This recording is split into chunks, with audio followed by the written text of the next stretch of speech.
been reluctant to do this for many years. Friends and family have asked me to tell them about the Moth Boy for years, but I've declined. Perhaps they think I just have a creepy anecdote or a fun factoid. Not a lot of people know I've been there since the beginning.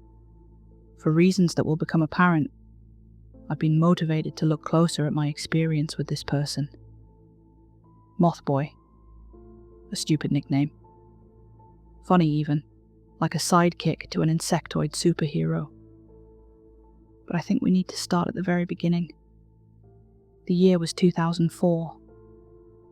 I was part of an investigation, a missing babysitter at a foster home.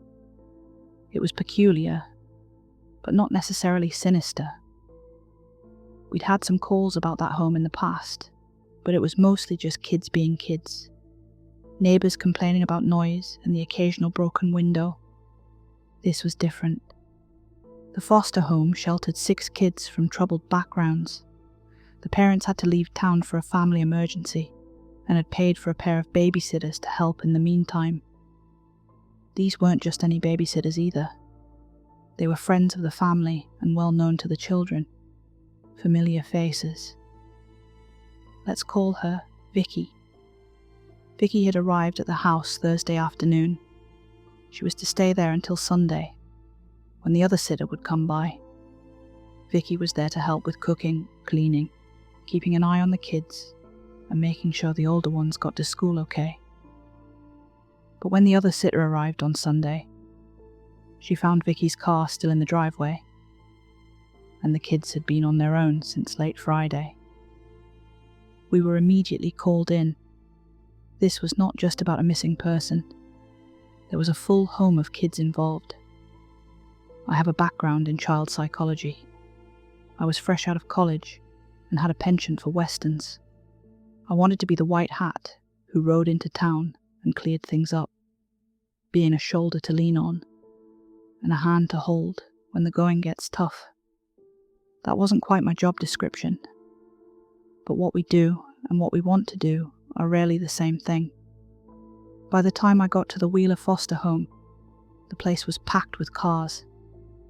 The foster parents had come back just a couple of hours earlier, and it was full pandemonium inside. Some kids weren't emotionally ready to be interviewed yet, and others didn't know what was going on. Some of them had enjoyed being unsupervised. I could tell from one of the broken windows and the hockey puck on the driveway. Police were searching the area, interviewing neighbours, knocking on doors for witness testimonies, whatever they had to do to find this girl. But the key to the puzzle were the kids themselves. Someone must have seen something. It was clear that she'd been there, so where did she go? When? There were 3 boys and 3 girls. The oldest was 14. The youngest was 7. It was a nice place. A 2-story house with plenty of space. 2 rooms on the top floor for the kids, where they bunked up 3 by 3. A large living room on the bottom floor, with double glass doors leading to a backyard. There was a trampoline, and a deflated outdoor pool, waiting to be put away. A well-used ashtray on a white plastic garden table next to a grimy grill. Lighter fluid out in the open. There were 2 smaller television sets in 2 of the kids' rooms.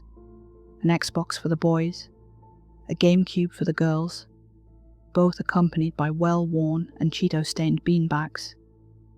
It looked cozy, the kind of thing you'd have to pry a kid away from with bribes and promises. The place was a mess, but not a neglectful one. It was the kind of mess that shows life. As I was walking through the boys' room, I noticed a pitter-pat on the window. Looking a little closer, I saw moths. Not big ones, like the ones with eyes on the wings. No, these were smaller. 1, maybe 1.5 inch at most. You noticed them too? One of my colleagues, Officer Norton. Found a couple in every room, he continued. They're not native to the area. Probably snuck along in a suitcase. Or maybe they just attract that kind of attention. It was an unusual detail. Spongy moths, an invasive species. The Wheelers would probably have to get the exterminators. It was pretty serious. But invasive critters aside, there wasn't much to say for Vicky's disappearance. At least not at first glance. There was no sign of a struggle, and the kids had managed fine without her. They'd cleaned out the snack shelf and eaten 2 full boxes of ice cream sandwiches. But apart from a stomachache, they'd be fine. I would begin my interviews later that day, all under supervision, and with the foster parents in the next room, of course. I would try to build some rapport with the children, mentioning how I noticed their games and telling them of some of my own. I asked about their favourite shows, how they were doing in school, and what their favourite things to do around the house was. All little talking points to put things in perspective. It was all preliminary. Most of them were fine talking to me, happy even. There was this younger girl, Hayden, who blasted off into this long rant about her friends at school and the many things she wanted to do when she grew up. It's like she just needed an excuse, and she was off to the races. Others, like 7-year-old Brandon, found the whole thing unpleasant. He couldn't bring himself to speak. But after a couple of bribes and some time to warm up, he confided in me. "I think Herman did it," he said. "Herman's a weird one." Herman. That's the name people see in the papers, not Moth Boy. Herman. 10-year-old Herman was the newest member of the Wheeler foster home, having been there only half a year. The first time I saw him, he was sitting in the corner of the living room, lodged between a TV bench and a bookshelf. If you didn't know where to look, you'd barely notice him. He was quite large in stature for a kid his age. He had this sandy blonde hair with grey eyes. I could see them all the way across the room. He had this expression of a cat on the prowl with eyes wide open and pupils wide.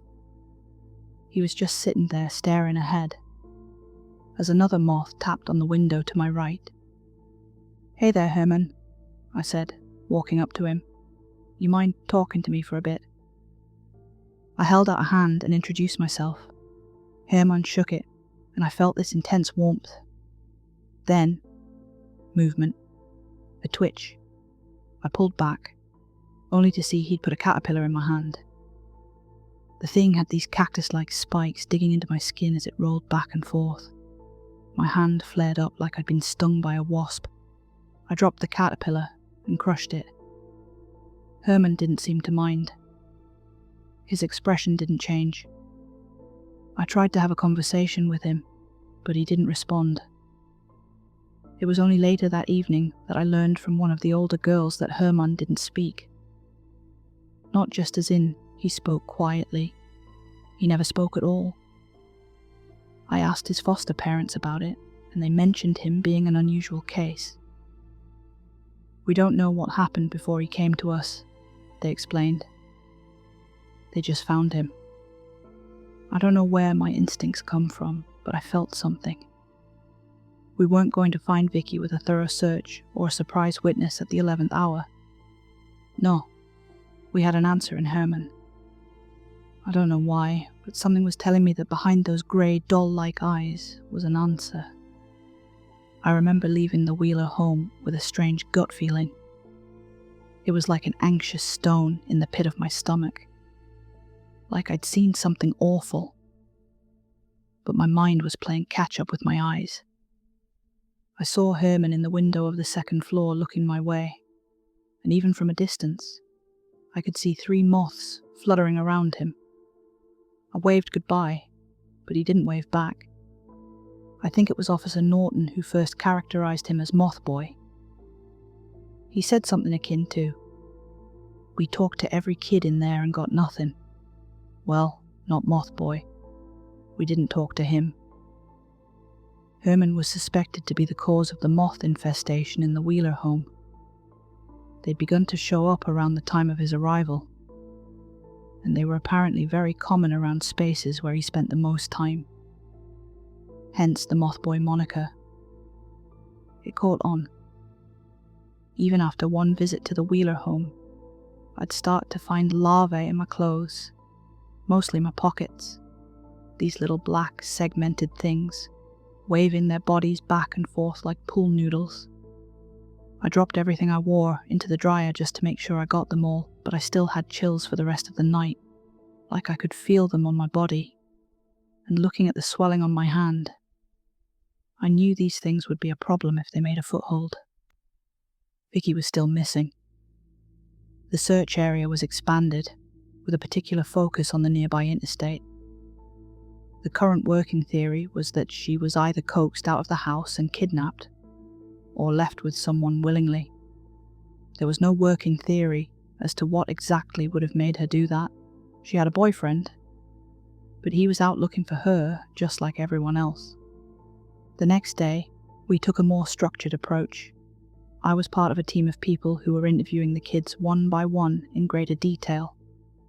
I got the 3 boys, while one of my colleagues got the 3 girls. We tried to create a calming environment, using our most colourful rooms and a couple of toys and comics to make it all look a bit more friendly. First one I sat down with was 12-year-old Sal, Latin American kid with his head on a swivel. I could tell he didn't want to be there. His eyes kept rolling at me like a bobblehead.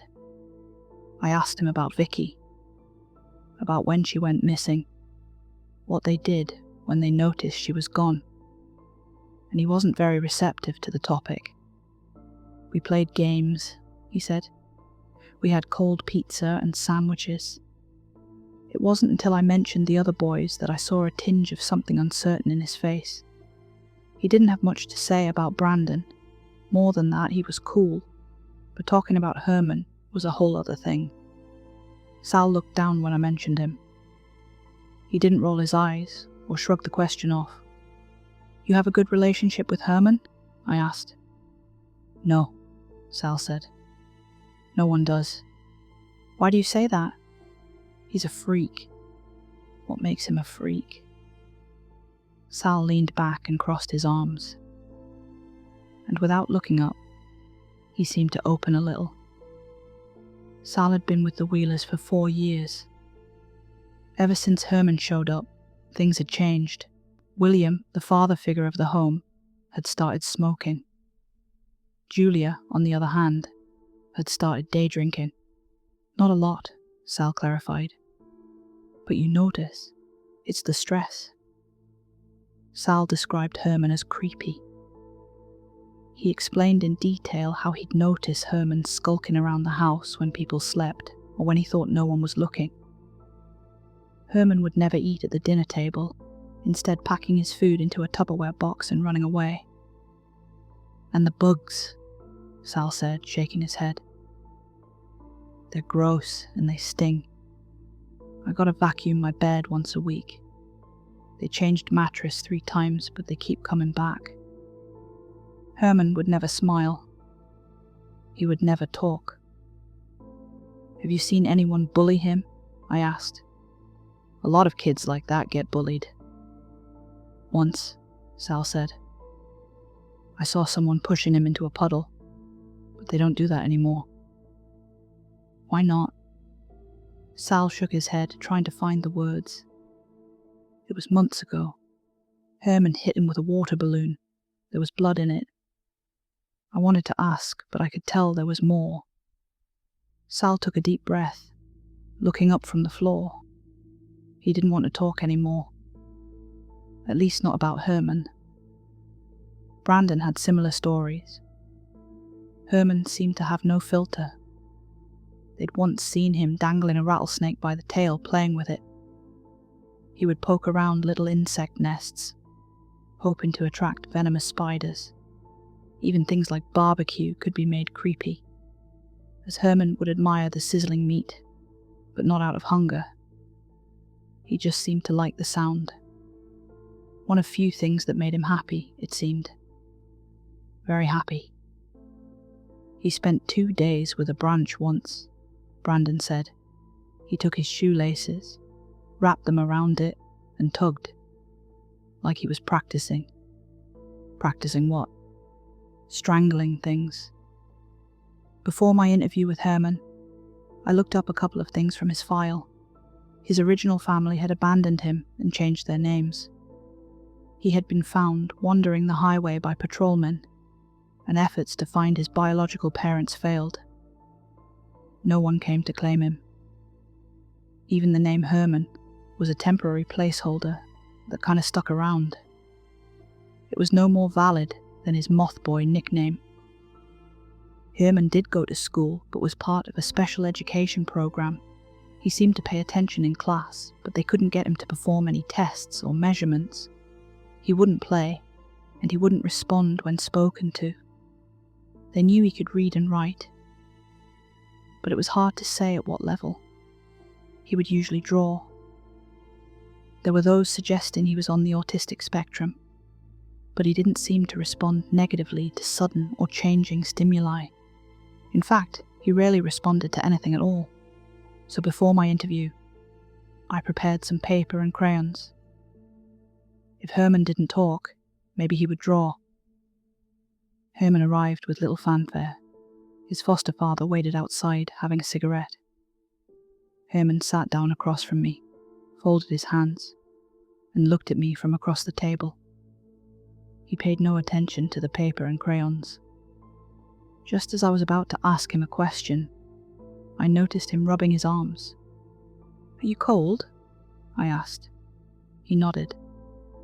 I fetched my jacket and wrapped it over him. He didn't smile, but he stopped moving. "Better?" Again he nodded. I sat down across from him and pushed the stack of papers closer, along with the box of crayons. Now that I'd made it apparent that it was okay to use them, he immediately picked the red and black crayons. "I'd like to ask about your babysitter, Vicky," I said. "Do you know anything about where she went?" Herman didn't acknowledge the question. Instead, he looked at the paper, then back up at me. He made a motion like he wanted something to drink, and then used a crayon to show a straw. It wasn't much, but at least he was communicating.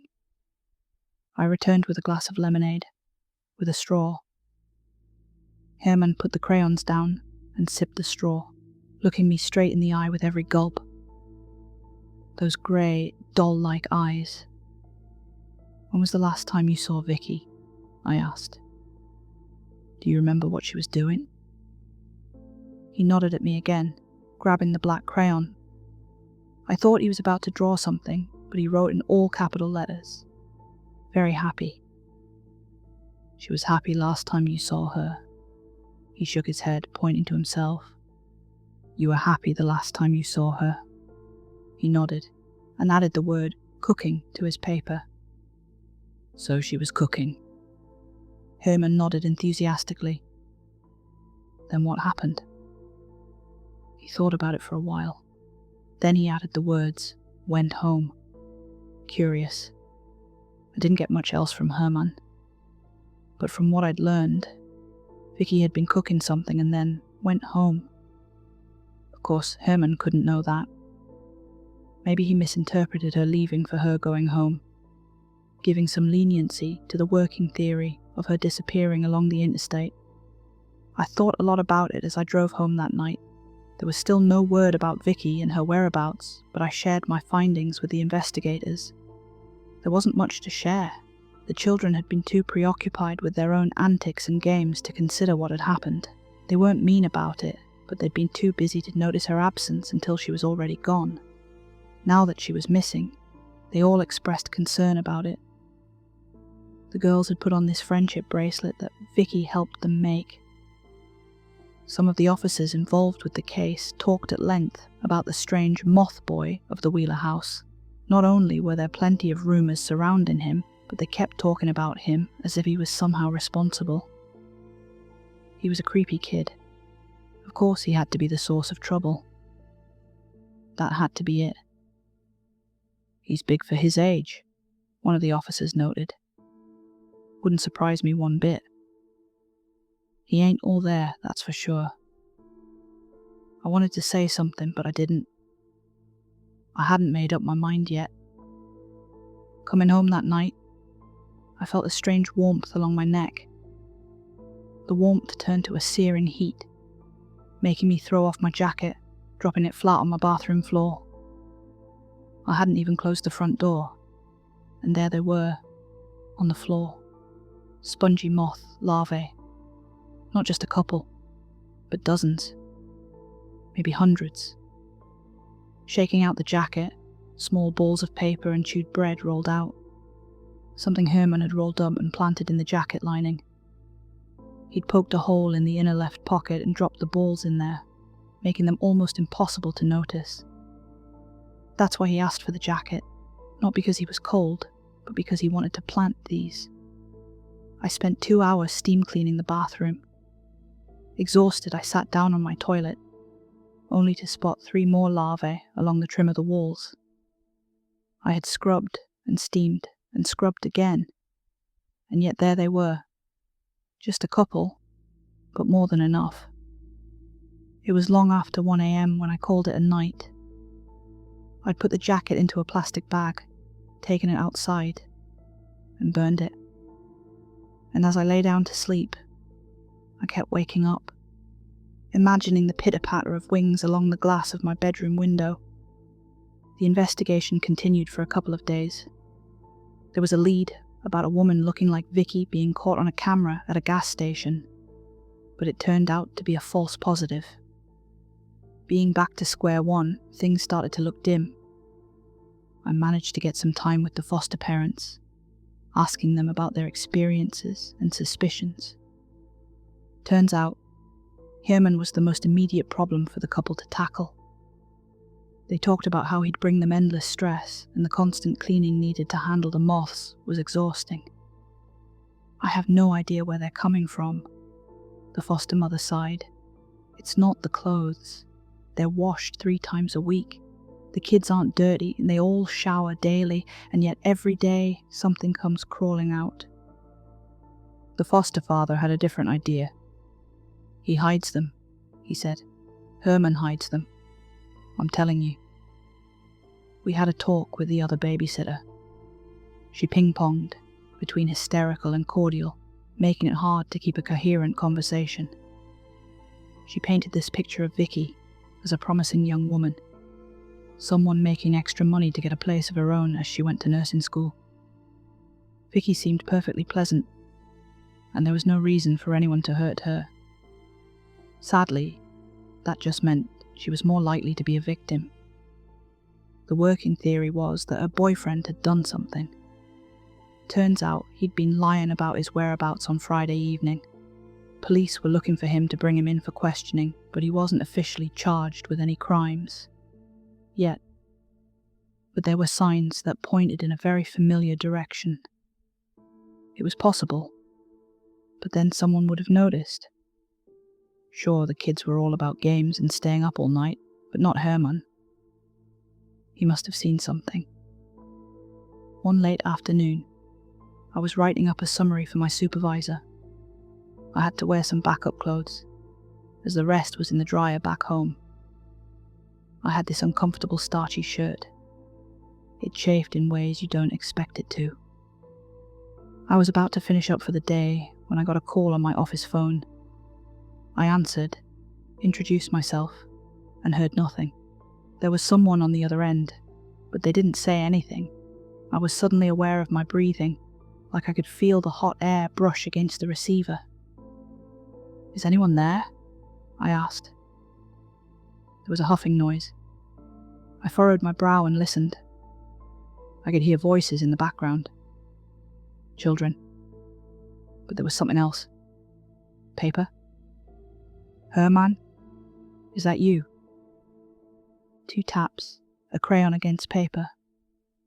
"Are you okay? Do you need something?" 2 taps. "Can you give the phone to an adult? We'll figure it out." 1 tap. "Do you need help? Should we send someone?" 2 taps.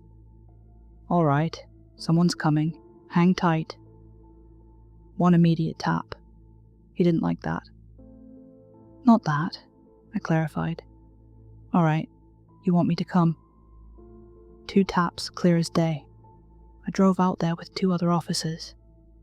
I didn't mind racking up some overtime, but I could feel my skin itching at the thought of spending time with Moth Boy. It was like a Pavlovian response. I could feel something crawling across the hair on my arms, and I couldn't tell if it was the late summer breeze or something about to sting me. Just thinking about it put me on edge, making my legs shake like I'd had too much coffee. I arrived at the Wheeler house with a patrol vehicle. Officer Norton and his partner were my backup, staying a solid 5 steps behind with a practiced smile. The Wheelers were already up front. So was Herman, with a backpack. "I'm so sorry," said Mama Wheeler. "We didn't notice him calling until he hung up." "That's fine," I smiled. "I'm glad he feels comfortable talking to me." The foster father rolled his eyes. Perhaps that's where Sal learned it. "Did you want to talk, Herman?" "Is that it?" Herman shook his head, holding up a paper. He'd scribbled the word walk. "Walk the walk, not talk the talk," I said. "You want to go somewhere?" He nodded. The parents didn't seem to mind, but there was a definite worry on their faces. Perhaps they weren't used to Herman making a scene like this, or even communicating at all. I waved Herman over, but he shook his head. He knelt on the ground and dove in with his crayon. Seconds later, he showed me a muddy paper. The new word was rough, but clear. Alone. Officer Norton kept a smile up, but I could tell he didn't like it. Moth Boy was just a kid, but in some other way, he wasn't. Herman and I made our way on our own, following a trail leading past a bike road. We moved between houses, tracing a path that only a kid could figure out. A bird's-eye route straight through a busy residential area. Herman kept his head down with steely-eyed determination. "Do you have something to show me?" I asked, stepping over a white picket fence. Herman nodded, pointing straight ahead. "Is it about Vicky?" He nodded again. Perhaps he knew who'd taken her, or a clue as to where she went. The thought struck me that I might have to come face to face with whoever was responsible. I had my service weapon, but I hadn't considered that I might have to use it. Then again, Herman was a weird kid. Maybe he just wanted to show me a cool stick, or a treehouse. We finally made it to our destination, a 2-story house in a slightly nicer part of town. It was about a 20-minute walk, but it would have taken twice as long if we'd taken a less optimal path. Herman stopped and held up a hand, asking me to wait while he wrote something down. As he did, I looked over at the house. "Nice place," I said. "You know the owners?" Herman nodded, showing me his paper. It said, "Check pool." He underlined it and pointed to the side of the house. Something in his demeanor had shifted, but it was hard to tell what. He wasn't scared or angry, not happy either. But there was a new eagerness there, something urgent. I followed his direction, taking point. It looked like the owners were out. There were no cars in the driveway. Late summer vacation, perhaps. We followed the side of the house, opening into a big backyard. A large wooden deck with a scattering of folded sun chairs. Intricately detailed garden bushes, barely clinging to life, with an automated sprinkler. In the back, a gazebo, overlooking a pool covered with a tarp. It had this tacky corporate sunflower logo in a clear, sun-washed blue. There was a security camera facing the backyard. I had to take that into consideration. Maybe it had caught someone. I could tell something was off, but I couldn't put my finger on what. There was this cat across the yard that stared at us like it was about to attack. Perhaps it could feel the same tension that I did. But was it scared of me, or the infamous Moth Boy? I looked back at Herman. He nodded, pointing to the pool and poking at the tarp. I pulled it back. I was hit by this thick, acrid smell. Something so dense and instant that it felt like I'd swallowed a wad of charred hair. I reeled back, wheezing for air. The pool had been drained, leaving a hollow space of ceramic tiles. It almost looked like the water was still there, as the blue tint of the sunflower logo gave the light a watery twist. There was something at the deep end. Something black. I could hear a strange noise coming from it, but I couldn't tell what it was. A droning hiss, like a white noise machine, buzzing. I moved to the side, looking down. I couldn't tell what it was, even now. Maybe I didn't want to understand. "What is this?" I asked. "How did you find it?" I looked up at Herman. He'd written 2 words. Vicky. Cooking. My heart sank through my stomach as I noticed the details. The curled fingers. Legs popped like overcooked sausages. And there, if you looked at just the right angle, a skull, locked in a mouth-wide scream. I could see the edge of her spine poking through her burnt clothes. I yelled at Herman to move away and made my way down the pool ladder. I had my phone in my hand before I realized what I was doing. I had to get back up. I had to get back up now. My thoughts raced as my poor excuse for shoes almost lost me my footing on the slippery tiles. I called out for Officer Norton, trying to tell him the address. I knew the street, but the number wasn't making sense to me. The only number I could think of was 4, the number of teeth I could see sticking out from the charred remains. "We have a body," I repeated. "We have a body, and I don't know if..."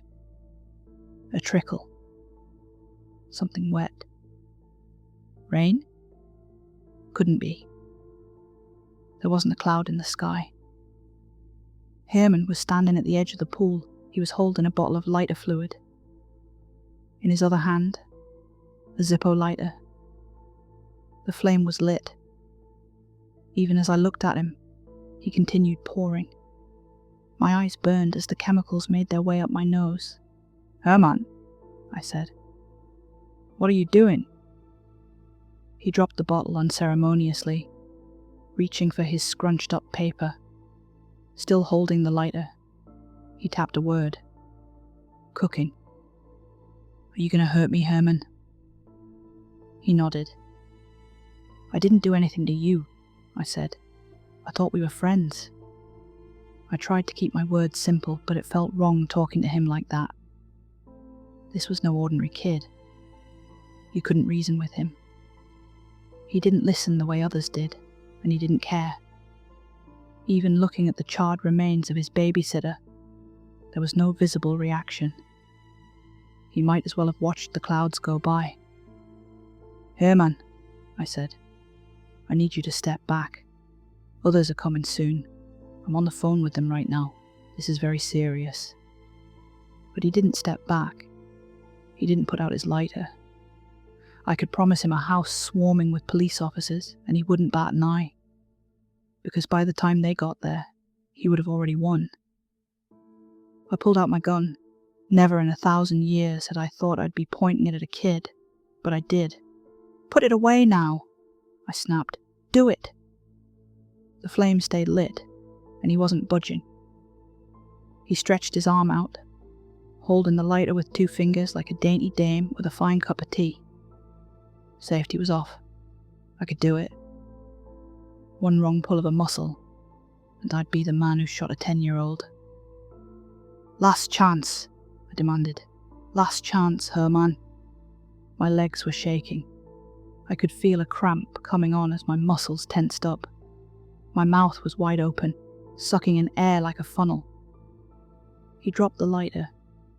My mind split in 2. In one world, I shot Herman in the head. In the other, I dove to forward catch the lighter before it hit the ground. They were both valid options, but something in the world pushed me towards the second reality. Perhaps in some other place, the outcome would have been different. I missed the lighter, but it didn't matter. It landed with the top down, closing itself with a click.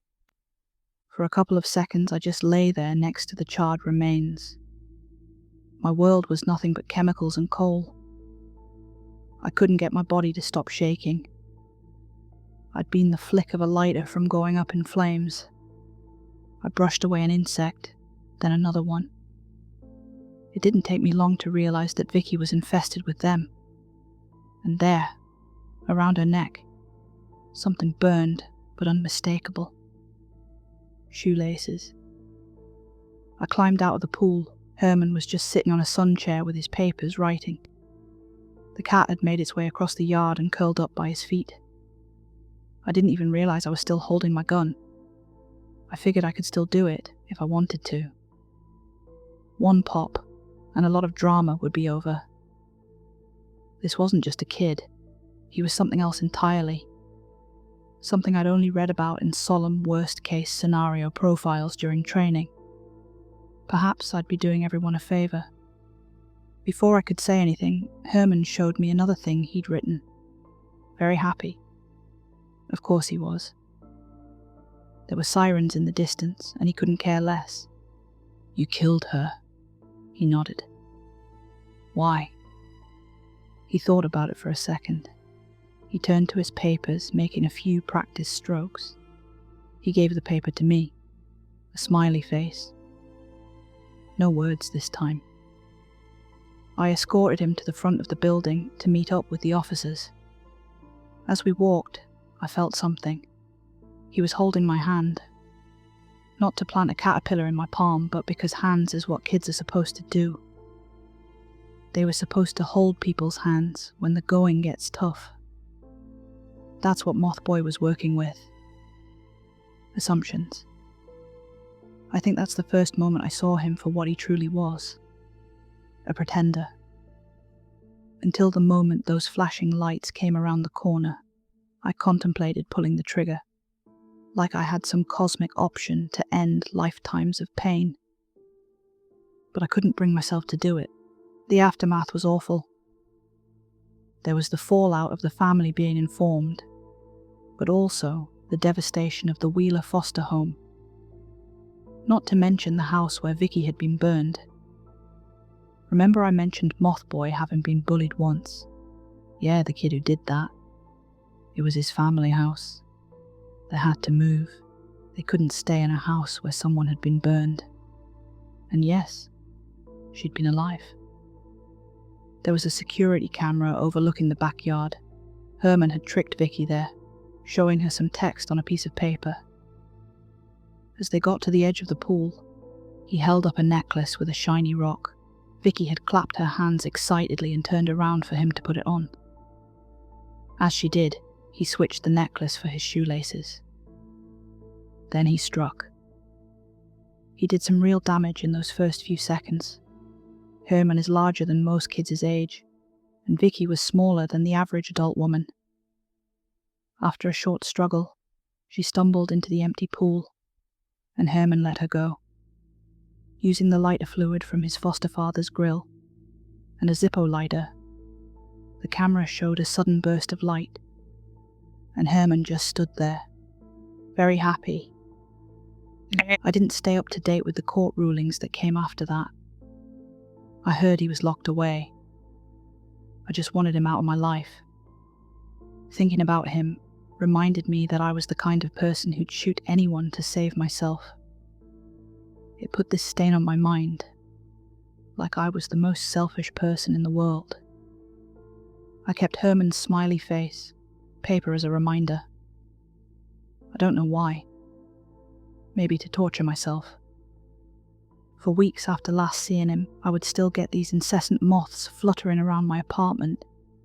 They would stay there for a couple years until I moved to a new apartment. I think it took 2 full years before I finally got rid of them. I'd hoped that would be a turning point, making me forget the Moth Boy once and for all. And I guess, for a while, it worked. But it wouldn't last. Because much like his namesake, Herman was impossible to truly get rid of. Like midnight pitter-patter against my bedroom window.